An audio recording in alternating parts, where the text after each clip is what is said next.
ਸਤਿ ਸ਼੍ਰੀ ਅਕਾਲ ਜੀ।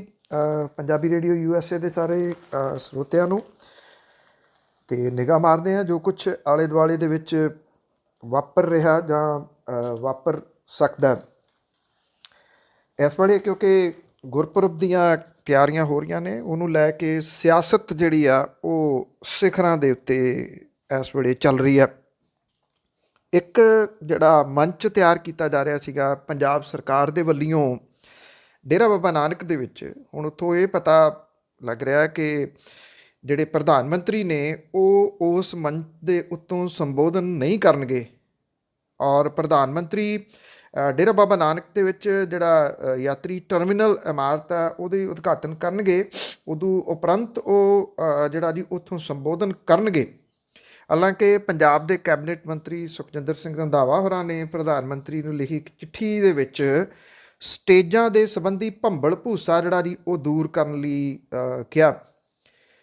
11 ਵਜੇ ਪ੍ਰਧਾਨ ਮੰਤਰੀ ਜਿਹੜੇ ਨੇ ਉਹ ਡੇਰਾ ਬਾਬਾ ਨਾਨਕ ਦੇ ਵਿੱਚ ਲਾਂਘੇ ਰਾਹੀਂ ਪਾਕਿਸਤਾਨ ਦੇ ਕਰਤਾਰਪੁਰ ਦੇ ਵਿੱਚ ਸਥਿਤ ਗੁਰਦੁਆਰੇ ਦੇ ਦਰਸ਼ਨਾਂ ਨੂੰ ਜਾਣ ਵਾਲੇ ਜਿਹੜੇ ਸ਼ਰਧਾਲੂ ਨੇ ਉਹਨਾਂ ਨੂੰ ਜਿਹੜਾ ਪਰਮਿਟ ਵਗੈਰਾ ਚੈੱਕ ਕਰਨ ਦੇ ਵਾਸਤੇ ਜਿਹੜੀ ਬਿਲਡਿੰਗ ਤਿਆਰ ਕੀਤੀ ਗਈ ਆ PTB ਪੈਸੰਜਰ ਟਰਮੀਨਲ ਬਿਲਡਿੰਗ, ਉਹਦਾ ਉਦਘਾਟਨ ਕਰਨਗੇ। ਇਸ ਤੋਂ ਬਾਅਦ 3 ਕਿਲੋਮੀਟਰ ਦੀ ਦੂਰੀ ਦੇ ਉੱਤੇ ਕੇਂਦਰ ਸਰਕਾਰ ਦੇ land port authority of India ਦੇ ਵੱਲੋਂ ਬਣਾਈ ਜਾ ਰਹੀ ਸਟੇਜ ਤੋਂ ਉਹ ਸੰਬੋਧਨ ਜਿਹੜਾ ਜੀ ਉਹ ਕਰਨਗੇ। ਬੇਸ਼ੱਕ ਪੰਜਾਬ ਸਰਕਾਰ ਨੇ ਵੱਡਾ ਖਰਚਾ ਕਰਕੇ ਇੱਥੇ ਸਟੇਜ ਜਿਹੜੀ ਜੀ ਉਹ ਤਿਆਰ ਕਰਵਾਈ ਆ, ਜਿਹਦੇ ਉੱਤੇ ਉਹ ਪ੍ਰਧਾਨ ਮੰਤਰੀ, ਪੰਜਾਬ ਦੇ ਮੁੱਖ ਮੰਤਰੀ ਅਤੇ ਹੋਰ ਆਗੂਆਂ ਨੇ ਜਿਹੜਾ ਜੀ ਉਹ ਸੰਬੋਧਨ ਇੱਥੋਂ ਕਰਨਾ ਇਸ ਜਗ੍ਹਾ ਤੋਂ ਜੀ। ਪਰ ਹੁਣ ਇਹ ਨਵਾਂ ਜਿਹੜਾ ਜੀ ਉਹ ਬਦਲੀ ਹੋਈ ਸਥਿਤੀ ਦੇ ਵਿੱਚ ਸਿਰਫ ਇਹ ਸੂਬੇ ਦੀ ਸਰਕਾਰ ਦੀ ਸਟੇਜ ਜਿਹੜੀ ਹੈ ਜੀ ਉਹ ਰਹਿ ਗਈ ਆ।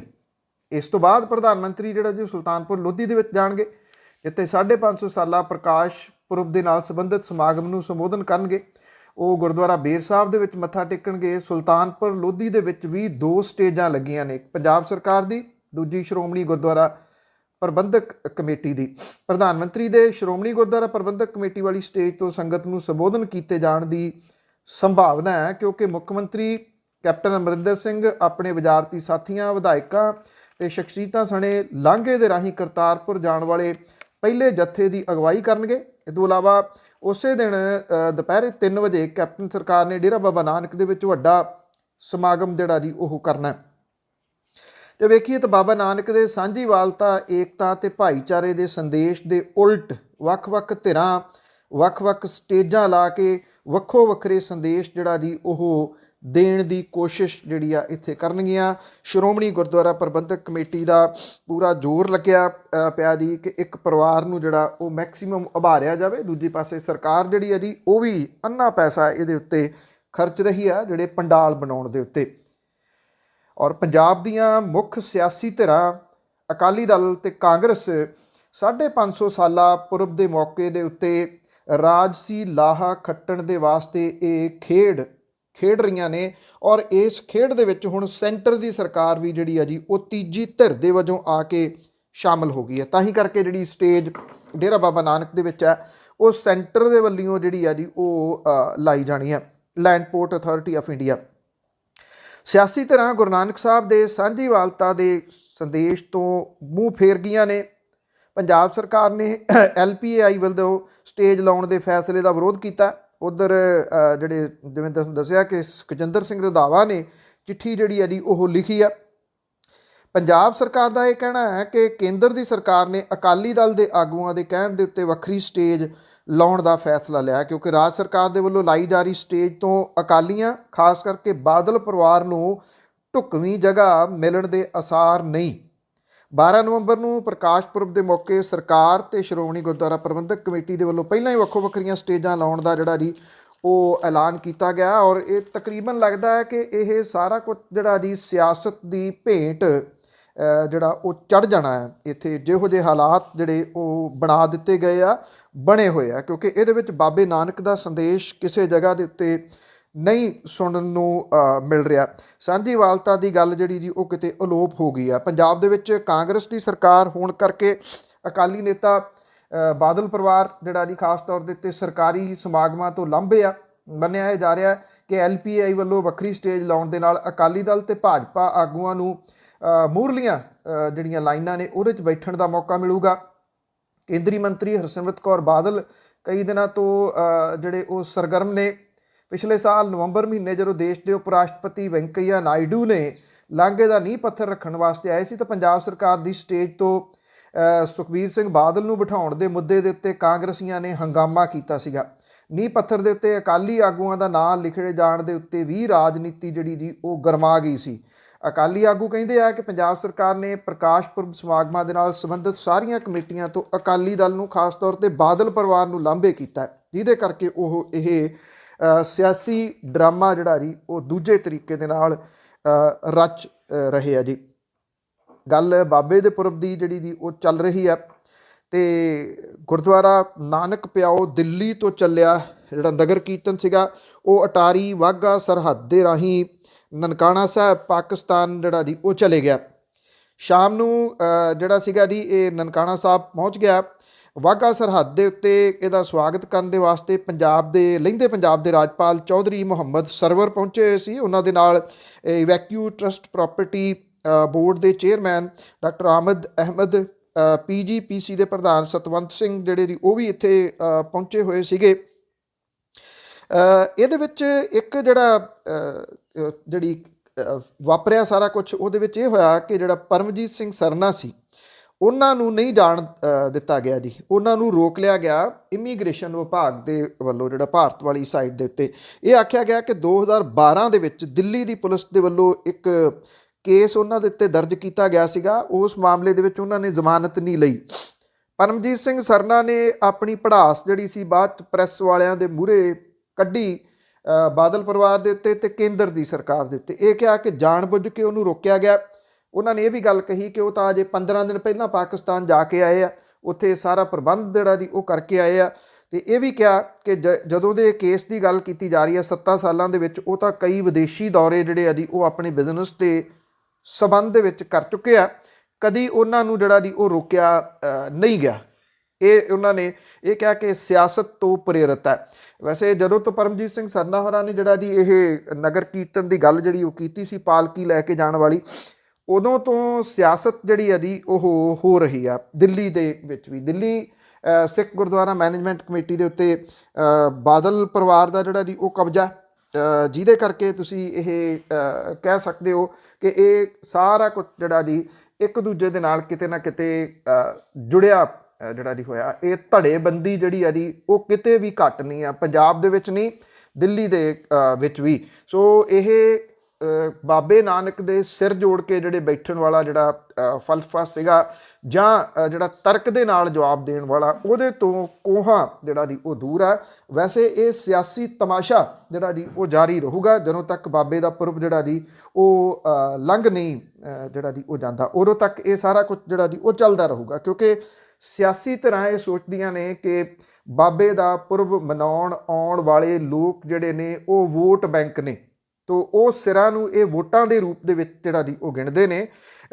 ਕਿੰਨੇ ਇਹਨਾਂ ਤੋਂ ਪ੍ਰਭਾਵਿਤ ਹੋ ਕੇ ਜਾਂਦੇ ਆ ਇਹ ਤਾਂ ਸਮਾਂ ਹੀ ਜਿਹੜਾ ਜੀ ਉਹ ਦੱਸੂਗਾ, ਪਰ ਇੱਕ ਦੂਜੇ ਨੂੰ ਖਿੱਚਣ ਵੱਲ ਨੂੰ ਜਿਹੜਾ ਜੀ ਇਹ ਜ਼ਰੂਰ ਚੱਲ ਰਿਹਾ। ਮੈਂ ਅੱਗੇ ਵੀ ਇੱਕ ਦਿਨ ਗੱਲ ਕਹੀ ਸੀ ਕਿ ਜੇ ਇਤਿਹਾਸ ਆਪਾਂ ਦੇਖੀਏ ਤਾਂ ਬਾਬੇ ਬਕਾਲੇ ਦੇ ਵਿੱਚ ਲੱਗੀਆਂ ਕਿਸੇ ਸਮੇਂ ਜਿਹੜੀਆਂ ਮੰਜੀਆਂ ਸੀ, ਠੀਕ ਉਸੇ ਤਰੀਕੇ ਦਾ ਦ੍ਰਿਸ਼ ਜਿਹੜਾ ਜੀ ਇੱਥੇ ਪੰਜਾਬ ਦੇ ਵਿੱਚ ਪੇਸ਼ ਹੋ ਰਿਹਾ। ਅਕਸਰ ਜਦੋਂ ਲੋਕ ਕੋਈ ਗੱਲ ਜਿਹੜੀ ਸੀਕ੍ਰੇਟ ਕਰਨੀ ਚਾਹੁੰਦੇ ਆ ਕਿ ਇਹ ਸੀਕ੍ਰੇਟ ਰਹੇ, ਤਾਂ ਉਹ ਅਕਸਰ ਕਹਿੰਦੇ ਸੁਣੇ ਜਾਂਦੇ ਨੇ ਕਿ ਜਿਹੜੀ ਕਾਲ ਹੈ ਉਹਦੇ ਛੱਡ ਕੇ ਤੇ WhatsApp ਕਾਲ ਦੇ ਉੱਤੇ ਜਿਹੜਾ ਜੀ ਗੱਲ ਕਰੋ ਜਾਂ WhatsApp ਦੇ ਉੱਤੇ ਗੱਲ ਕਰੋ।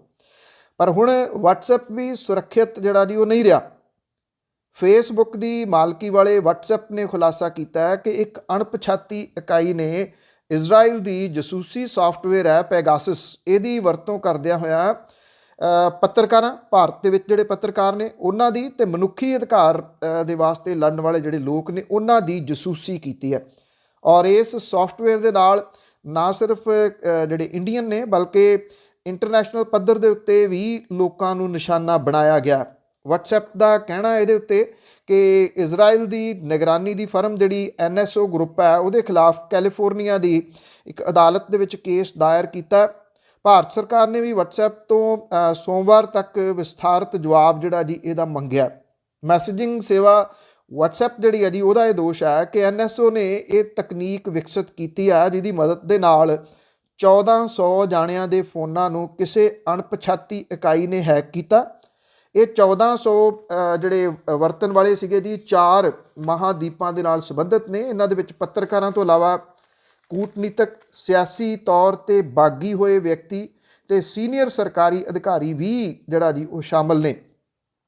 ਇਹ ਨਹੀਂ ਦੱਸਿਆ ਗਿਆ ਕਿ ਇਹ ਸਭ ਕਿਸ ਦੇ ਇਸ਼ਾਰੇ ਦੇ ਉੱਤੇ ਜਿਹੜਾ ਜੀ ਉਹ ਹੋ ਰਿਹਾ। WhatsApp ਨੇ ਭਾਰਤ ਦੇ ਵਿੱਚ ਜਸੂਸੀ ਦਾ ਜਿਹੜਾ ਸੌਫਟਵੇਅਰ ਦਾ ਨਿਸ਼ਾਨਾ ਬਣਨ ਵਾਲਿਆਂ ਦੀ ਅਸਲ ਗਿਣਤੀ ਤੇ ਉਹਨਾਂ ਦੇ ਨਾਂ ਨਸ਼ਰ ਕਰਨ ਤੋਂ ਟਾਲਾ ਵੱਟਦਿਆਂ ਕਿਹਾ ਹੈ ਕਿ ਮਈ ਦੇ ਵਿੱਚ ਕੰਪਨੀ ਨੇ ਇੱਕ ਅਜਿਹੇ ਗੁੰਝਲਦਾਰ ਸਾਈਬਰ ਹਮਲੇ ਨੂੰ ਰੋਕਿਆ ਸੀ ਜਿਹੜਾ ਕਿ ਐਪਲੀਕੇਸ਼ਨ ਦੇ ਵੀਡੀਓ ਕਾਲਿੰਗ ਢਾਂਚੇ ਦੇ ਨਾਲ ਛੇੜਛਾੜ ਕਰ ਰਿਹਾ ਸੀਗਾ, ਔਰ ਇਸ ਹਮਲੇ ਦਾ ਮਕਸਦ ਵਰਤੋਂ ਕਰਨ ਵਾਲਿਆਂ ਦੇ ਫੋਨਾਂ ਤੱਕ ਪਹੁੰਚ ਕਰਨਾ ਸੀਗਾ।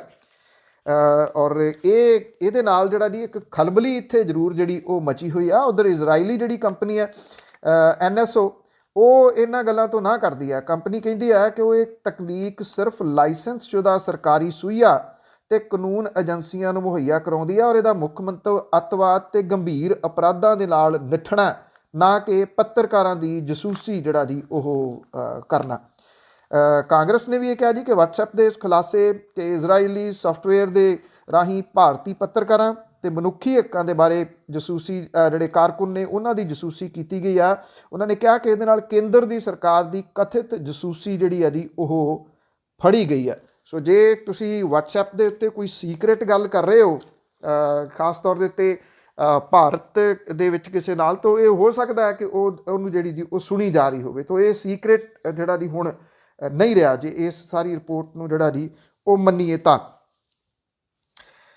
ਜੰਮੂ ਕਸ਼ਮੀਰ ਦੇ ਵਿੱਚ ਜਿਹੜਾ ਜੀ ਕੱਲ੍ਹ ਦੀ ਸਵੇਰ ਜਿਹੜੀ ਸੀ ਉਹ ਥੋੜ੍ਹੀ ਡਿਫਰੈਂਟ ਸੀ, ਕਿਉਂਕਿ ਸੂਬੇ ਦੇ ਵਿੱਚ 2 ਕੇਂਦਰੀ ਸ਼ਾਸਤ ਪ੍ਰਦੇਸ਼ ਜਿਹੜੇ ਸੀ ਯੂਨੀਅਨ ਟੈਰਾਟਰੀ ਦੇ ਵਿੱਚ ਇਹ ਹੁਣ ਤਬਦੀਲ ਹੋ ਗਿਆ। ਇੱਥੋਂ ਮੁਤਾਬਕ ਭਾਰਤ ਦੇ ਮੁਤਾਬਕ ਬੁੱਧਵਾਰ ਰਾਤ 12 ਵਜਦਿਆਂ ਜੰਮੂ ਕਸ਼ਮੀਰ 2 ਯੂਨੀਅਨ ਟੈਰਾਟਰੀ ਦੇ ਵਿੱਚ ਵੰਡਿਆ ਗਿਆ। ਰਾਸ਼ਟਰਪਤੀ ਰਾਮਨਾਥ ਕੋਵਿੰਦ ਨੇ ਸੂਬੇ ਦੇ ਵਿੱਚੋਂ ਰਾਸ਼ਟਰਪਤੀ ਰਾਜ ਹਟਾਉਂਦਿਆਂ ਜੰਮੂ ਕਸ਼ਮੀਰ ਤੇ ਲੱਦਾਖ ਨੂੰ 2 ਨਵੇਂ ਕੇਂਦਰੀ ਸ਼ਾਸਤ ਪ੍ਰਦੇਸ਼ਾਂ ਦੇ ਵਿੱਚ ਬਦਲਦਿਆਂ ਇਹਦੇ ਪ੍ਰਸ਼ਾਸਨ ਦਾ ਕੰਟਰੋਲ ਜਿਹੜਾ ਸੀਗਾ ਉਹ ਆਪਣੇ ਹੱਥਾਂ ਦੇ ਵਿੱਚ ਲੈ ਲਿਆ। ਕੇਂਦਰੀ ਸ਼ਾਸਤ ਪ੍ਰਦੇਸ਼ ਜੰਮੂ ਕਸ਼ਮੀਰ ਦੇ ਵਿੱਚ ਉਪ ਰਾਜਪਾਲ ਦੇ ਰਾਹੀਂ ਕੇਂਦਰ ਦਾ ਸ਼ਾਸਨ ਅਣਮਿੱਥੇ ਸਮੇਂ ਤੱਕ ਲਾਗੂ ਰਹੂਗਾ। ਰਾਸ਼ਟਰਪਤੀ ਨੇ 2 ਵੱਖ-ਵੱਖ ਨੋਟੀਫਿਕੇਸ਼ਨ ਜਾਰੀ ਕੀਤੇ। ਪਹਿਲਾ ਨੋਟੀਫਿਕੇਸ਼ਨ ਜੰਮੂ ਕਸ਼ਮੀਰ 'ਚੋਂ ਰਾਸ਼ਟਰਪਤੀ ਰਾਜ ਹਟਾਉਣਾ ਤੇ ਦੂਜਾ ਕੇਂਦਰੀ ਸ਼ਾਸਤ ਪ੍ਰਦੇਸ਼ ਜੰਮੂ ਕਸ਼ਮੀਰ ਦੇ ਪ੍ਰਸ਼ਾਸਨ ਦਾ ਕੰਟਰੋਲ ਲੈਣ ਸੰਬੰਧੀ ਸੀ। ਇੱਥੋਂ ਦੇ ਪ੍ਰਸ਼ਾਸਨ ਦਾ ਕੰਟਰੋਲ ਉਪ ਰਾਜਪਾਲ ਦੇ ਰਾਹੀਂ ਰਾਸ਼ਟਰਪਤੀ ਦੇ ਹੱਥਾਂ 'ਚ ਚਲੇ ਗਿਆ। ਕੇਂਦਰ ਦੇ ਫੈਸਲੇ ਦੇ ਵਿਰੋਧ ਦੇ ਵਿੱਚ ਕਸ਼ਮੀਰ ਵਾਦੀ 'ਚ ਮੁਕੰਮਲ ਤੌਰ ਦੇ ਉੱਤੇ ਜਿਹੜਾ ਜੀ ਉਹ ਬੰਦ ਰਿਹਾ। ਕੋਈ ਸਰਕਾਰੀ ਵਹੀਕਲ ਨਹੀਂ ਚੱਲਿਆ, ਸਾਰੀਆਂ ਦੁਕਾਨਾਂ ਬੰਦ ਰਹੀਆਂ। ਸ਼ਹਿਰ ਦੇ ਵਿੱਚ ਕੋਈ ਟਾਵਾਂ ਵਹੀਕਲ ਜਿਹੜਾ ਜੀ ਉਹ ਦੀਂਦਾ ਸੀਗਾ। ਇਹ ਪਹਿਲੀ ਵਾਰ ਹੈ ਕਿ ਸੂਬੇ ਦਾ ਦਰਜਾ ਘਟਾ ਕੇ ਇਹਨੂੰ ਯੂਨੀਅਨ ਟੈਰਾਟਰੀ ਜਿਹੜਾ ਜੀ ਉਹ ਬਣਾ ਦਿੱਤਾ ਗਿਆ। ਮੁਲਕ ਦੇ ਵਿੱਚ ਹੁਣ UTs ਜਿਹੜੇ ਨੇ ਉਹਨਾਂ ਦੀ ਗਿਣਤੀ ਵੱਧ ਕੇ 9 ਹੋ ਗਈ ਆ। ਸੂਬਿਆਂ ਦੀ ਗਿਣਤੀ ਜਿਹੜੀ ਆ ਜੀ ਉਹ ਘਟ ਕੇ 28 ਰਹਿ ਗਈ ਆ। ਕੇਂਦਰ ਨੇ 5 ਅਗਸਤ ਨੂੰ ਸੂਬੇ ਨੂੰ ਵਿਸ਼ੇਸ਼ ਦਰਜਾ ਦਿੰਦੀ ਧਾਰਾ 370 ਖਤਮ ਕਰਕੇ ਜੰਮੂ ਕਸ਼ਮੀਰ ਨੂੰ 2 ਕੇਂਦਰੀ ਸ਼ਾਸਤ ਪ੍ਰਦੇਸ਼ਾਂ ਦੇ ਵਿੱਚ ਵੰਡਣ ਦਾ ਜਿਹੜਾ ਜੀ ਉਹ ਫੈਸਲਾ ਲਿਆ ਸੀਗਾ। ਉਦੋਂ ਤੋਂ ਜੰਮੂ ਕਸ਼ਮੀਰ ਦੇ ਵਿੱਚ ਜਿਹੜੀਆਂ ਜੀ ਉਹ ਪਾਬੰਦੀਆਂ ਆਇਦ ਨੇ। ਜਿਹੜੇ ਵੱਖ-ਵੱਖ ਸਿਆਸੀ ਪਾਰਟੀਆਂ ਦੇ ਆਗੂ ਨੇ ਉਹ ਅੰਦਰ ਤਾੜੇ ਹੋਏ ਨੇ। ਵੱਡੀ ਗਿਣਤੀ ਦੇ ਵਿੱਚ ਲੋਕ ਜਿਹੜੇ ਨੇ ਜੀ ਉਹ ਜੇਲ੍ਹਾਂ ਦੇ ਵਿੱਚ ਦਿੱਤੇ ਗਏ ਨੇ, ਔਰ ਜੋ ਕੁਝ ਉੱਥੇ ਚੱਲ ਰਿਹਾ ਜੀ ਬਹੁਤ ਸਾਰੀਆਂ ਖਬਰਾਂ ਇਹਦੀਆਂ ਸਾਹਮਣੇ ਅਕਸਰ ਜਿਹੜੀਆਂ ਆਉਂਦੀਆਂ ਨੇ। ਅਜੇ ਤੱਕ ਬਹੁਤੇ ਜਿਹੜੇ ਇਲਾਕੇ ਨੇ ਉਹਨਾਂ ਦੇ ਵਿੱਚ ਫੋਨ ਤੱਕ ਜਿਹੜੇ ਜੀ ਉਹ ਨਹੀਂ ਚੱਲ ਸਕੇ।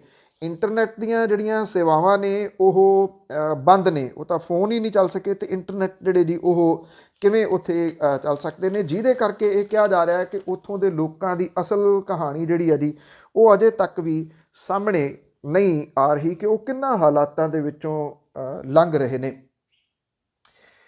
ਇੱਥੋਂ ਮੁਤਾਬਕ ਜੀ ਅੱਜ 1 ਨਵੰਬਰ ਹੈ ਔਰ ਪੰਜਾਬ ਦਿਵਸ ਹੈ। ਪੰਜਾਬੀ ਬੋਲੀ ਦੀ ਅਕਸਰ ਜਿਹੜੀ ਜੀ ਆਪਾਂ ਗੱਲ ਕਰਦੇ ਹਾਂ ਕਿ ਪੰਜਾਬੀ ਬੋਲੀ ਆਪਣੇ ਘਰ ਦੇ ਵਿੱਚ ਜਿਹੜੀ ਹੈ ਜੀ ਉਹ ਹੁਣ ਪਟਰਾਣੀ ਬੋਲੀ ਨਹੀਂ ਰਹੀ। ਈਵਨ ਇਹਦੇ ਤੋਂ ਰੋਟੀ ਖਾਣ ਵਾਲੇ ਜਿਹੜੇ ਜੀ 40-40 ਸਾਲ ਤੱਕ ਉਹ ਵੀ ਕਹਿੰਦੇ ਆ ਕਿ ਮਾਸੀ ਦੀ ਗੱਲ ਜਿਹੜੀ ਜੀ ਉਹ ਗੱਲ ਜ਼ਿਆਦਾ ਕਰੋ ਮਾਂ ਨੂੰ ਛੱਡ ਕੇ। ਪੰਜਾਬ ਦੇ ਵਿੱਚ ਜੇ ਦੇਖਿਆ ਜਾਵੇ ਤਾਂ ਉਹ ਹੁਣ ਦਿਨ ਦੂਰ ਨਹੀਂ ਜਦੋਂ ਕੋਈ ਪ੍ਰਵਾਸੀ ਨੌਜਵਾਨ ਮਿਸਟਰ ਪੰਜਾਬ ਦਾ ਖਿਤਾਬ ਜਿਹੜਾ ਜੀ ਉਹ ਸਟੇਜ ਤੋਂ ਲਹੂਗਾ, ਕਿਉਂਕਿ ਪੰਜਾਬ ਦਿਵਸ ਦੇ ਮੌਕੇ ਦੇ ਉੱਤੇ ਰੁਝਾਨ ਜਿਹੜੇ ਨੇ ਜੀ ਉਹ ਬਿਲਕੁਲ ਡਿਫਰੈਂਟ ਸਾਹਮਣੇ ਆ ਰਹੇ ਨੇ। ਸਰਕਾਰੀ ਸਕੂਲਾਂ ਦੀਆਂ ਗਿੱਧਾ ਤੇ ਭੰਗੜਾ ਟੀਮਾਂ ਦੇ ਵਿੱਚ ਪ੍ਰਵਾਸੀ ਬੱਚੇ ਨਿਤਰਨ ਲੱਗੇ ਆ। ਪ੍ਰਵਾਸੀ ਮਜ਼ਦੂਰਾਂ ਦੇ ਬੱਚੇ ਪੰਜਾਬੀ ਭਾਸ਼ਾ ਤੇ ਕਲਚਰ ਦੇ ਜ਼ੈਲਦਾਰ ਬਣਨ ਲੱਗੇ ਆ। ਪ੍ਰਵਾਸੀ ਬੱਚੇ ਸਰਕਾਰੀ ਸਕੂਲਾਂ ਦੇ ਵਿੱਚ ਪੰਜਾਬੀ 'ਚ ਪੜ੍ਹ ਲਿਖ ਰਹੇ ਆ। ਬਹੁਤੇ ਪੰਜਾਬੀ ਮੁਹਾਂਦਰੇ ਜਿਹੜੇ ਉਹ ਰੰਗੇ ਗਏ ਆ।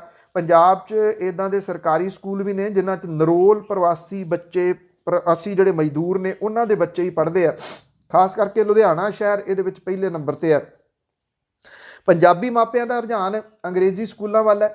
ਇੱਧਰ ਸਰਕਾਰੀ ਸਕੂਲਾਂ ਦੇ ਵਿੱਚ ਪ੍ਰਵਾਸੀ ਬੱਚਿਆਂ ਦੀ ਗਿਣਤੀ ਵਧਣ ਲੱਗੀ ਆ। ਸਰਕਾਰੀ ਸਕੂਲਾਂ ਦੇ ਜਿਹੜੇ ਮੁਕਾਬਲੇ ਹੁੰਦੇ ਆ ਉਹਦੇ ਵਿੱਚ ਪ੍ਰਵਾਸੀ ਬੱਚੇ ਮੋਹਰੀ ਬਣਦੇ ਆ। ਬਠਿੰਡਾ ਦੇ NFL ਸਕੂਲ ਦੇ ਪ੍ਰਵਾਸੀ ਬੱਚੀ ਸੁਪਰੀਆ ਨੇ ਲੋਕ ਗੀਤ ਮੁਕਾਬਲੇ ਦੇ ਵਿੱਚ ਪਹਿਲਾ ਸਥਾਨ ਲਿਆ, ਜਦੋਂ ਕਿ ਰੌਸ਼ਨੀ ਨਾਂ ਦੀ ਪ੍ਰਵਾਸੀ ਮਜ਼ਦੂਰਾਂ ਦੀ ਕੁੜੀ ਭੰਗੜੇ ਦੇ ਵਿੱਚ ਮਾਹਰ ਹੈ।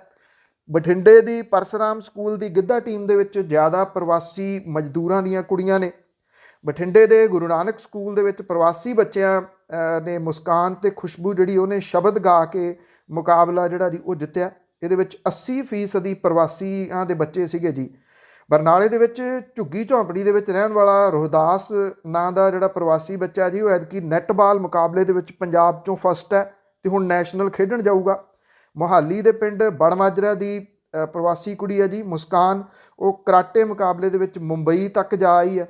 ਮੋਹਾਲੀ ਦੇ ਫੇਜ਼ 2 ਦੇ ਸਕੂਲਾਂ ਦੀ ਪ੍ਰਵਾਸੀ ਕੁੜੀ ਆ ਸਪਨਾ, ਜਿਹੜੀ ਕਿ ਐਤਕੀ ਸਟੇਟ ਪੱਧਰੀ ਕਬੱਡੀ ਟੀਮ ਦੇ ਵਿੱਚ ਉਹਦੀ ਚੋਣ ਹੋਈ ਹੈ। ਬਰਨਾਲਾ ਦੇ ਆਨੰਦਪੁਰ ਬਸਤੀ ਦੇ ਸਕੂਲ ਦੇ ਪ੍ਰਵਾਸੀ ਬੱਚਿਆਂ ਨੇ ਕੁਸ਼ਤੀ ਮੁਕਾਬਲੇ ਦੇ ਵਿੱਚ ਤੀਜਾ ਥਾਂ ਹਾਸਲ ਕੀਤਾ। ਪਟਿਆਲਾ ਡਿਸਟ੍ਰਿਕਟ ਦਾ ਅਸਰਪੁਰ ਸਕੂਲ ਦਾ ਪ੍ਰਵਾਸੀ ਮੁੰਡਾ ਜਿਹੜਾ ਲੰਮੀ ਛਾਲ ਦੇ ਵਿੱਚ ਪਹਿਲੇ ਨੰਬਰ ਦੇ ਉੱਤੇ ਆਇਆ। ਮੋਹਾਲੀ ਦੇ ਪਿੰਡ ਨਿਬਰੂ ਦੇ ਪ੍ਰਾਇਮਰੀ ਸਕੂਲ ਦੇ ਬੱਚਿਆਂ ਦੀ ਕੋਰੀਓਗ੍ਰਾਫੀ ਨੇ ਪੰਜਾਬ 'ਚੋਂ ਪਿਛਲੇ ਸਾਲ ਵਾਂਗ ਪਹਿਲਾ ਸਥਾਨ ਜਿਹੜਾ ਜੀ ਉਹ ਪ੍ਰਾਪਤ ਕੀਤਾ। ਔਰ ਇਹ ਬਹੁਤੇ ਸਕੂਲਾਂ ਦੇ ਵਿੱਚ ਜਿਹੜੇ ਪ੍ਰਵਾਸੀ ਜਿਹੜੇ ਜੀ ਉਹ ਬੱਚੇ ਨੇ ਜਿਹੜੇ ਕਿ ਮੱਲਾਂ ਮਾਰ ਰਹੇ ਨੇ। ਹੁਣ ਪਿੰਡਾਂ ਅਤੇ ਸ਼ਹਿਰਾਂ ਦੇ ਵਿੱਚ ਗੁਰਦੁਆਰਿਆਂ ਦੇ ਵਿੱਚ ਗ੍ਰੰਥੀ ਦੀ ਸੇਵਾ ਵੀ ਪ੍ਰਵਾਸੀ ਜਿਹੜੇ ਆਉਂਦੇ ਨੇ ਉਹ ਨਿਭਾਉਣ ਲੱਗੇ ਨੇ। ਦਮਦਮਾ ਸਾਹਿਬ ਦੇ ਧਾਰਮਿਕ ਮਹਾਵਿਦਿਆਲਿਆ ਜਿਹੜਾ ਹੈ ਜੀ ਉਹਦੇ ਵਿੱਚ ਯੂਪੀ ਅਤੇ ਬਿਹਾਰ ਦੇ ਕਰੀਬ 40 ਬੱਚੇ ਧਾਰਮਿਕ ਵਿੱਦਿਆ ਹਾਸਲ ਕਰ ਚੁੱਕੇ ਹੋਏ ਨੇ ਜੀ। ਔਰ ਪਿਛਲੇ ਵਰ੍ਹਿਆਂ ਦੇ ਵਿੱਚ 500 ਪ੍ਰਵਾਸੀ ਬੱਚਿਆਂ ਨੇ ਪੰਜਾਬੀ ਭਾਸ਼ਾ ਦੇ ਵਿੱਚ ਧਾਰਮਿਕ ਵਿੱਦਿਆ ਜਿਹੜੀ ਜੀ ਉਹ ਗ੍ਰਹਿਣ ਕੀਤੀ ਹੈ। ਸੋ ਪੰਜਾਬ ਦਾ ਮੂੰਹ ਮੁਹਾਂਦਰਾ ਜਿਹੜਾ ਜੀ ਉਹ ਕਿਹੋ ਜਿਹਾ ਹੋਊਗਾ, ਕਿਹਨਾਂ ਦੇ ਸਿਰ ਦੇ ਉੱਤੇ ਹੋਊਗਾ, ਇਹ ਜਿਹੜੀਆਂ ਗੱਲਾਂ ਉਹ ਕਾਫੀ ਕੁਛ ਜਿਹੜਾ ਜੀ ਉਹ ਕਹਿ ਰਹੀਆਂ ਨੇ। ਜਿਵੇਂ ਪੰਜਾਬੀਆਂ ਨੇ ਪ੍ਰਵਾਸ ਦੇ ਵਿੱਚ ਜਾ ਕੇ ਉੱਥੇ ਮੱਲਾਂ ਮਾਰੀਆਂ ਨੇ, ਉੱਥੇ ਮੂੰਹ ਮੁਹਾਂਦਰੇ ਜਿਹੜੇ ਜੀ ਉਹ ਬਦਲ ਦਿੱਤੇ ਨੇ ਅਤੇ ਉਹਨਾਂ ਦੇ ਪੇਕੇ ਪਿੰਡ ਪੰਜਾਬ ਦੇ ਵੀ ਮੂੰਹ ਮੁਹਾਂਦਰਾ ਜਿਹੜਾ ਜੀ ਉਹ ਬਦਲ ਰਿਹਾ। ਇੱਥੇ ਵੀ ਆਉਂਦੇ ਸਮੇਂ ਦੇ ਦੌਰਾਨ ਜਿਹੜੇ ਪ੍ਰਵਾਸੀ ਮਜ਼ਦੂਰ ਰੋਜੀ ਰੋਟੀ ਦੀ ਭਾਲ ਦੇ ਵਿੱਚ ਆਏ ਨੇ ਉਹ ਜਿਹੜਾ ਜੀ ਜ਼ਿਆਦਾ ਦਿਸਣਗੇ। ਹਾਂ, ਇੰਨਾ ਹੈ ਕਿ ਜਿਵੇਂ ਪ੍ਰਵਾਸੀ ਪੰਜਾਬੀਆਂ ਨੇ ਵਿਦੇਸ਼ਾਂ ਦੇ ਵਿੱਚ ਜਾ ਕੇ ਸਿਆਸਤ ਦੇ ਵਿੱਚ ਜਿਹੜੀਆਂ ਮੱਲਾਂ ਮਾਰੀਆਂ ਨੇ, ਅਜੇ ਇਸ ਪਾਸੇ ਵੱਲ ਨੂੰ ਪ੍ਰਵਾਸੀ ਮਜ਼ਦੂਰ ਜਿਹੜੇ ਇੱਥੇ ਆ ਕੇ ਆਪਣੀ ਰੋਜ਼ੀ ਰੋਟੀ ਤੋਰਦੇ ਨੇ ਉਹ ਨਹੀਂ ਤੁਰੇ। ਜਿਸ ਦਿਨ ਤੁਰ ਪੈਣਗੇ ਉਸ ਦਿਨ ਫਿਰ ਉਹਨਾਂ ਨੂੰ ਹਰਾਉਣਾ ਜਿਹੜਾ ਜੀ ਉਹ ਔਖਾ ਹੋ ਜਾਊਗਾ, ਖਾਸ ਤੌਰ ਦੇ ਉੱਤੇ ਕੁਝ ਖਾਸ ਸੀਟਾਂ ਦੇ ਉੱਤੋਂ। ਤਾਂ ਉਹ ਕਿਹੜੇ ਪਾਸੇ ਨੂੰ ਜਾਂਦੇ ਆ ਉਹ ਜਿਹੜਾ ਜੀ ਆਉਣ ਵਾਲਾ ਸਮਾਂ ਦੱਸੂਗਾ। ਦੋ ਗੱਲਾਂ ਜਿਹੜੀਆਂ ਜੀ ਲਾਸਟ ਦੇ ਵਿੱਚ ਉਹ ਪੁਲਿਸ ਦੇ ਨਾਲ ਸੰਬੰਧਿਤ, ਕਿ ਪੁਲਿਸ ਦੇ ਵਿੱਚ ਕੀ ਕੁਝ ਜਿਹੜਾ ਜੀ ਉਹ ਵਾਪਰ ਰਿਹਾ। ਇੱਕ ਰੇਨੂ ਬਾਲਾ ਦੀ ਗੱਲ ਤਾਂ ਤੁਸੀਂ ਸੁਣੀ ਹੋਣੀ ਆ, ਜਿਹੜੀ ਕਿ ਇੱਥੇ ਪਟਿਆਲੇ ਦੇ ਵਿੱਚ ASI ਤਾਇਨਾਤ ਸੀ ਅਰਬਨ ਸਟੇਟ ਦੇ ਵਿੱਚ, ਅਤੇ ਪਿਛਲੇ ਦਿਨੀ ਉਹਨੂੰ ਤਰਨਤਾਰਨ ਦੀ ਪੁਲਿਸ ਨੇ ਪੱਟੀ ਤੋਂ ਗ੍ਰਿਫਤਾਰ ਕੀਤਾ ਸੀਗਾ ਚਿੱਟੇ ਦੇ ਨਾਲ। ਇਹ ਜਿਹੜੀ ASI ਰੇਨੂ ਬਾਲਾ ਅਤੇ ਉਹਦਾ ਜਿਹੜਾ ਪਤੀ ਆ ਉਹਨੂੰ ਵੀ ਹੁਣ ਗ੍ਰਿਫਤਾਰ ਕੀਤਾ ਗਿਆ। ਉਹ ਵੀ ASI ਜਿਹੜਾ ਜੀ ਉਹ ਸੀਗਾ ਸੁਰਿੰਦਰ ਸਿੰਘ। ਤੁਸੀਂ ਇਹ ਦੇਖੋ ਕਿ ਜਿਹੜਾ ਨਾਰਕੋਟਿਕ ਜਿਹੜਾ ਹੈਗਾ ਜੀ, ਜਿਹੜੇ ਨਸ਼ੇ ਵਗੈਰਾ ਫੜਦਾ ਜਿਹੜਾ ਵਿੰਗ ਹੈ ਇੱਕ ਪੰਜਾਬ ਪੁਲਿਸ ਦਾ, ਸੁਰਿੰਦਰ ਸਿੰਘ ਉਸ ਦੇ ਵਿੱਚ ASI ਜਿਹੜਾ ਜੀ ਉਹ ਸੀਗਾ। ਪਤਾ ਇਹ ਲੱਗ ਰਿਹਾ ਕਿ ਰੇਨੂ ਬਾਲਾ ਨੇ ਇਹ ਖੁਲਾਸਾ ਜਿਹੜਾ ਜੀ ਕੀਤਾ ਕਿ ਪਤੀ ਦੇ ਰਾਹੀਂ ਹੀ ਤਾਂ ਉਹ ਇਹ ਸਮਗਲਿੰਗ ਦੇ ਵਿੱਚ ਜਿਹੜੀ ਜੀ ਉਹ ਲੱਗੀ ਸੀਗੀ। ਇਹ ਦੱਸਿਆ ਗਿਆ ਕਿ ਜਿਹੜਾ ਸੁਰਿੰਦਰ ਸਿੰਘ ਹੈ ਉਹਨੂੰ ਪੱਟੀ ਦੇ ਜੁਡੀਸ਼ੀਅਲ ਮੈਜਿਸਟ੍ਰੇਟ ਦੀ ਅਦਾਲਤ ਦੇ ਵਿੱਚ ਪੇਸ਼ ਕਰਕੇ ਉਹਦਾ ਪੁਲਿਸ ਰਿਮਾਂਡ 2 ਦਿਨ ਦਾ ਜਿਹੜਾ ਜੀ ਉਹ ਲਿਆ ਗਿਆ। ਹੁਣ ਇਹ ਪਤਾ ਪੁਲਿਸ ਜਿਹੜੀ ਲਾਊਗੀ ਕਿ ਇਹ ਦੋਨੋਂ ਜਿਹੜਾ ਹਸਬੈਂਡ ਵਾਈਫ ਲੱਗੇ ਸੀ ਜਾਂ ਇਹ ਅੱਗੋਂ ਕਿੱਡਾ ਕੁ ਵੱਡਾ ਜਿਹੜਾ ਜੀ ਪਰਿਵਾਰ ਜਿਹੜਾ ਜੁੜਿਆ ਹੋਇਆ ਇਹਦੇ ਨਾਲ। ਜਦੋਂ ਪੁਲਿਸ ਜਿਹੜੀ ਹੈ ਜੀ ਉਹ ਇਸ ਤਰੀਕੇ ਦੇ ਨਾਲ ਇਹਦੇ ਵਿੱਚ ਇਨਵੋਲਵ ਆ, ਵਾਰਡ ਜਿਹੜੀ ਹੈ ਜੀ ਉਹ ਖੇਤ ਨੂੰ ਖਾ ਰਹੀ ਆ, ਤੇ ਫਿਰ ਉੱਥੇ ਕਿਵੇਂ ਇਹ ਅੰਦਾਜ਼ਾ ਜਿਹੜਾ ਜੀ ਉਹ ਲਾਇਆ ਜਾ ਸਕਦਾ ਕਿ ਨਸ਼ਿਆਂ ਦੇ ਉੱਤੇ ਜਿਹੜਾ ਉਹ ਕੰਟਰੋਲ ਹੋ ਜਾਊਗਾ, ਕਿਹੜੇ ਤਰੀਕੇ ਦੇ ਨਾਲ ਕੰਟਰੋਲ ਜਿਹੜਾ ਜੀ ਉਹ ਹੋ ਜਾਊਗਾ। ਹੁਣ ਇਹ ਪਤਾ ਲੱਗ ਰਿਹਾ ਕਿ ਇਹਨਾਂ ਦੋਨਾਂ ਨੂੰ ਹਾਲ ਦੀ ਘੜੀ ਪ੍ਰਕਿਰਿਆ ਜਿਹੜੀ ਹੈ ਜੀ ਉਹ ਸਟਾਰਟ ਹੋ ਜਾਊਗੀ ਇਹਨਾਂ ਨੂੰ ਫੋਰਸ ਦੇ ਵਿੱਚੋਂ ਕੱਢਣ ਦੀ। ਇੱਥੇ ਪਟਿਆਲੇ ਦੇ ਵਿੱਚ ਆਲੀਸ਼ਾਨ ਕੋਠੀ ਦੇ ਵਿੱਚ ਇਹ ASI ਰੇਣੂ ਬਾਲਾ ਜਿਹੜੀ ਦੀ ਉਹ ਰਹਿੰਦੀ ਸੀ, ਜਿੱਥੇ ਕਿ ਆਮ ਬੰਦਾ ਅਫੋਰਡ ਨਹੀਂ ਜਿਹੜਾ ਦੀ ਉਹ ਕਰ ਸਕਦਾ। ਮੋਟੀਆਂ ਤਨਖਾਹਾਂ ਲੈਂਦੇ ਇਹ ਪੁਲਿਸ ਦੇ ਜਿਹੜੇ ਇਸ ਤਰ੍ਹਾਂ ਦੇ ਦਾਗੀ ਅਫਸਰ ਨੇ, ਉਹ ਸਾਰੀ ਫੋਰਸ ਜਿਹੜੀ ਆ ਜੀ ਉਹਨੂੰ ਜਿਹੜਾ ਸ਼ਰਮਨਾਕ ਸਥਿਤੀ ਦੇ ਵਿੱਚ ਪਹੁੰਚਾ ਰਹੇ ਨੇ। ਸੋ ਉਹਦਾ ਹਸਬੈਂਡ ਵੀ ਇਸੇ ਵਿੱਚ ਹੀ ਜਿਹੜਾ ਜੀ ਉਹ ਲੱਗਿਆ ਹੋਇਆ ਸੀਗਾ, ਔਰ ਇਹ ਮਿਲ ਕੇ ਨਿਸ਼ਾਨ ਸਿੰਘ ਅੱਗੇ ਸੀਗਾ ਜਿਹੜਾ ਇਹਨਾਂ ਦੇ ਘਰ ਵੀ ਆਉਣ ਜਾਣ ਸੀਗਾ ਜੀ, ਉਹਦੇ ਨਾਲ ਮਿਲ ਕੇ ਅੱਗੋਂ ਇਹ ਜਿਹੜੀ ਸਮਗਲਿੰਗ ਚਿੱਟੇ ਦੀ ਕਰਦੇ ਸੀਗੇ ਸਿਰਫ ਪੈਸੇ ਦੀ ਖਾਤਰ। ਗੱਲ ਬੇਈਮਾਨੀ ਦੀ ਹੋਈ ਆ ਤੇ ਇਮਾਨਦਾਰੀ ਵਾਲੀ ਵੀ ਨਾਲ ਹੀ ਹੋ ਜਾਏ ਜੀ। ਇੱਕ ਸਮਾਰਟ ਸਿਟੀ ਲੁਧਿਆਣਾ ਦੇ ਗ੍ਰੈਂਡ ਮੈਨਰ ਹੋਮਜ਼ CLU ਮਾਮਲੇ ਦੇ ਵਿੱਚ ਕੈਬਨਿਟ ਮੰਤਰੀ ਭਾਰਤ ਭੂਸ਼ਣ ਆਸ਼ੂ ਦੇ ਖਿਲਾਫ ਆਵਾਜ਼ ਚੁੱਕਣ ਵਾਲਾ DSP ਬਲਵਿੰਦਰ ਸਿੰਘ ਸੇਖੋਂ, ਉਹਦੀਆਂ ਮੁਸ਼ਕਲਾਂ ਜਿਹੜੀਆਂ ਜੀ ਉਹ ਵੱਧਦੀਆਂ ਜਾ ਰਹੀਆਂ ਨੇ। ਤੁਹਾਨੂੰ ਯਾਦ ਹੋਣਾ ਕਿ ਇੱਕ ਆਡੀਓ ਬੜੀ ਵਾਇਰਲ ਹੋਈ ਸੀਗੀ ਜਿਹਦੇ ਵਿੱਚ ਭਾਰਤ ਭੂਸ਼ਣ ਆਸ਼ੂ ਜਿਹੜਾ ਜੀ ਉਹ ਧਮਕੀ ਦਿੰਦਾ DSP ਬਲਵਿੰਦਰ ਸਿੰਘ ਸੇਖੋਂ ਨੂੰ, ਤੇ ਉਹ ਧਮਕੀ ਦੀ ਪਰਵਾਹ ਨਹੀਂ ਕਰਦਾ ਔਰ ਇਹ ਗੱਲ ਕਹਿੰਦਾ ਜੀ ਕਿ ਉੱਤੋਂ ਫਾਈਲ ਦੇ ਉੱਤੇ ਰੋਕ ਜਿਹੜੀ ਆ ਜੀ ਉਹ ਲੱਗੀ ਹੋਈ ਆ ਤੇ ਮੈਂ ਇਸ ਰੋਕ ਨੂੰ ਕਿਸੇ ਵੀ ਹਾਲਤ ਦੇ ਵਿੱਚ ਹਟਾ ਨਹੀਂ ਜਿਹੜਾ ਜੀ ਉਹ ਸਕਦਾ। ਇਹ ਫਾਈਲ ਕਿਉਂਕਿ ਜਦੋਂ ਨਵਜੋਤ ਸਿੰਘ ਸਿੱਧੂ ਹੋਰਾਂ ਦੇ ਕੋਲੇ ਪਹੁੰਚੀ ਸੀ ਤਾਂ ਇਹਦੇ ਉੱਤੇ ਰੋਕ ਲੱਗ ਗਈ ਸੀ, ਕਿਉਂਕਿ 42 ਲੱਖ ਤੋਂ ਵੱਧ ਦਾ ਚੂਨਾ ਲਾਉਣ ਦਾ ਖੁਲਾਸਾ ਹੋਇਆ ਸੀ ਔਰ ਇਹ ਅਸਲ ਦੇ ਵਿੱਚ ਕਾਲੋਨੀ ਜਿਹੜੀ ਦੀ ਉਹ ਭਾਰਤ ਭੂਸ਼ਣ ਆਸ਼ੂ ਦੇ ਨਾਲ ਜੁੜੀ ਹੋਈ ਸੀ। DSP ਸੇਖੋਂ ਬਲਵਿੰਦਰ ਸਿੰਘ ਸੇਖੋਂ ਜਿਹੜੇ ਸੀਗੇ ਜੀ, ਉਹਨਾਂ ਨੂੰ ਪਿਛਲੇ 5 ਮਹੀਨਿਆਂ ਤੋਂ ਤਨਖਾਹ ਨਹੀਂ ਮਿਲੀ। DSP ਦੇ ਕੋਲੋਂ ਵਹੀਕਲ ਤੇ ਵੈਪਨ ਵੀ ਜਿਹੜੇ ਜੀ ਉਹ ਵਾਪਸ ਲੈ ਲਏ ਗਏ ਆ। ਉਹਨੇ ਸੋਸ਼ਲ ਮੀਡੀਆ ਦੇ ਉੱਤੇ ਆਪਣੀ ਪੋਸਟ ਜਿਹੜੀ ਆ ਜੀ ਉਹ ਪਾ ਕੇ ਹੱਡ ਬੀਤੀ ਲੋਕਾਂ ਨੂੰ ਦੱਸੀ ਆ ਔਰ ਸੋਸ਼ਲ ਮੀਡੀਆ ਦੇ ਉੱਤੇ ਜਿਹੜਾ ਜੀ ਇਹਨੂੰ ਅੱਗੇ ਤੋਂ ਅੱਗੇ ਬਹੁਤ ਵਾਇਰਲ ਜਿਹੜਾ ਜੀ ਉਹ ਕੀਤਾ ਗਿਆ। ਇੱਕ ਮਹਿਜ਼ ਇਮਾਨਦਾਰ ਆਫੀਸਰ ਜਿਹੜਾ ਜੀ ਉਹ ਉਹਦੇ ਨਾਲ ਇਹੋ ਜਿਹਾ ਕੁਝ ਕੀਤਾ ਜਾ ਰਿਹਾ ਕਿ ਉਹਨੇ ਇੱਕ ਮੰਤਰੀ ਦੀ ਕਲੋਨੀ ਦੀਆਂ ਫਾਈਲਾਂ ਜਿਹੜੀਆਂ ਜੀ ਉਹ ਕਿਉਂ ਅੱਗੇ ਪਹੁੰਚਾ ਦਿੱਤੀਆਂ, ਖਾਸ ਤੌਰ ਦੇ ਉੱਤੇ ਉਦੋਂ ਜਦੋਂ ਕਿ ਸਥਾਨਕ ਸਰਕਾਰਾਂ ਦੇ ਬਾਰੇ ਮੰਤਰਾਲਾ ਨਵਜੋਤ ਸਿੰਘ ਸਿੱਧੂ ਹੋਰਾਂ ਦੇ ਕੋਲੇ ਹੁੰਦਾ ਸੀਗਾ। ਸੋ ਉਹਨੂੰ ਸ਼ਾਇਦ ਇਹ ਆਸ ਸੀ ਕਿ ਇਹਦੇ ਵਿੱਚ ਇਨਸਾਫ ਮਿਲੂਗਾ, ਪਰ ਜੋ ਕੁਝ ਨਵਜੋਤ ਸਿੰਘ ਸਿੱਧੂ ਹੋਰਾਂ ਦੇ ਨਾਲ ਹੋਇਆ ਉਹ ਕਿਸੇ ਤੋਂ ਲੁਕਿਆ ਛਿਪਿਆ ਨਹੀਂ। ਉਹ ਸੱਤਾ ਦੇ ਵਿੱਚ ਨਹੀਂ ਰਹੇ, ਉਹ ਪਾਵਰ ਦੇ ਵਿੱਚ ਨਹੀਂ ਰਹੇ ਤੇ ਸੇਖੋਂ ਵਰਗੇ ਜਿਹੜੇ DSP ਨੇ ਉਹਨਾਂ ਨੂੰ ਫਿਰ ਬਲੀ ਦਾ ਬੱਕਰਾ ਜਿਹੜਾ ਸੀਗਾ ਜੀ ਉਹ ਬਣਾ ਲਿਆ ਗਿਆ। ਵੈਸੇ ਭਾਰਤ ਭੂਸ਼ਣ ਆਸ਼ੂ ਹਮੇਸ਼ਾ ਜਿਹੜੇ ਜੀ ਉਹ ਵਿਵਾਦਿਤ ਰਹੇ ਨੇ। ਪਿਛਲੇ ਦਿਨਾਂ ਦੇ ਵਿੱਚ ਵੀ ਜਦੋਂ ਦਾਖਾ ਹਲਕੇ ਦੀ ਚੋਣ ਹੋ ਰਹੀ ਸੀ ਤੇ ਉਹਨਾਂ ਦਾ ਵਿਵਾਦਮਈ ਕਿਰਦਾਰ ਜਿਹੜਾ ਜੀ ਉਹ ਕਈ ਮਾਮਲਿਆਂ ਦੇ ਵਿੱਚ ਸਾਹਮਣੇ ਜਿਹੜਾ ਉਹ ਆਇਆ ਸੀਗਾ। ਇਹ ਸਨ ਜੀ ਅੱਜ ਦੀਆਂ ਕੁਝ ਗੱਲਾਂ ਬਾਤਾਂ। ਦੁਬਾਰਾ ਮੁਲਾਕਾਤ ਤੁਹਾਡੇ ਨਾਲ ਜਿਹੜੀ ਜੀ ਉਹ ਕੱਲ੍ਹ ਹੋਊਗੀ। ਤਦ ਤੱਕ ਲਈ ਇਜਾਜ਼ਤ ਦਿਓ ਜੀ। ਧੰਨਵਾਦ। ਸਤਿ ਸ਼੍ਰੀ ਅਕਾਲ।